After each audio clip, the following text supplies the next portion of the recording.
قمر الاسلام راجہ صاحب، جیسے محمد اسماعیل صاحب بتا رہے ہیں، آپ کے ساتھ بیٹھے ہیں اور ایک لمبی چوڑی فہرست انہوں نے اپنے تحفظات اور خدشات کی بتا دی، تو یقینی طور کے اوپر آپ کے پاس بھی تحفظات اور خدشات آتے ہوں گے، لوگ بتاتے بھی ہوں گے کہ آر ڈی اے کہاں پہ فیل ہے اور کس طریقے سے وہ ہاؤسنگ سوسائٹیز کو رجسٹرڈ کرنے کے اندر سب سے بڑی رکاوٹ خود ہے، تو اس حوالے سے کوئی اقدامات مستقبل میں کیے جائیں گے؟ دیکھیں، یہ جو فائلز کا بزنس بدقسمتی سے میں اس معاملے کا ایکسپرٹ تو نہیں ہوں، اسماعیل صاحب زیادہ بہتر جانتے ہوں گے، لیکن بنیادی طور پہ جب ایک کاغذ فائل بک رہی ہے ان رجسٹرڈ اور لٹنے والا تیار ہے لٹنے پہ، اسے پتہ ہے یہ کاغذ کی ایک فائل ہے، اس کی کہیں رجسٹریشن نہیں ہے.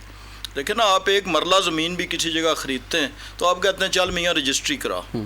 تو اب فائلوں کا کیا ہے کہ آپ کروڑوں روپے دے کے تو کسی کی فائل لے لیتے ہیں. اب آر ڈی اے کے پاس، سپوز کریں تھوڑی دیر کے لیے، میں آر ڈی اے کو ڈیفینڈ نہیں کر رہا، لیکن آر ڈی اے کے پاس کون سا جادو کا ہتھیار ہے کہ اسے پتہ چلے کہ اس نے اپنے ایک فائلیں بنا کے اور 300 کی اپروول لی تھی اور بیچ دی ہے 10,000. تو اسی یہ انویسٹیگیشن کون سا محکمہ کرے گا؟ یہ انویسٹیگیشن جب کوئی شکایت سامنے آتی ہے تو پھر شروع ہوتی ہے نا. لیکن یہ جو ایک اس کا پہلو ہے. دوسری بات یہ ہے کہ اس وقت اس ملک میں جو 80% فراڈ ہیں، جو پہلے فیس ٹو فیس ہوتے تھے، یہ فراڈ ہو رہے ہیں سوشل میڈیا کے تھرو.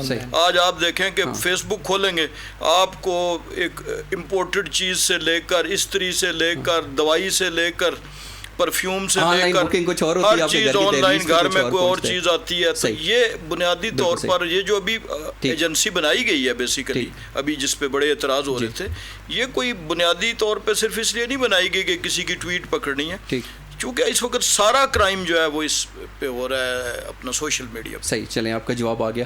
فائلوں والا ایک جینون ایشو ہے اسماعیل صاحب، ایسے ہی؟ صحیح.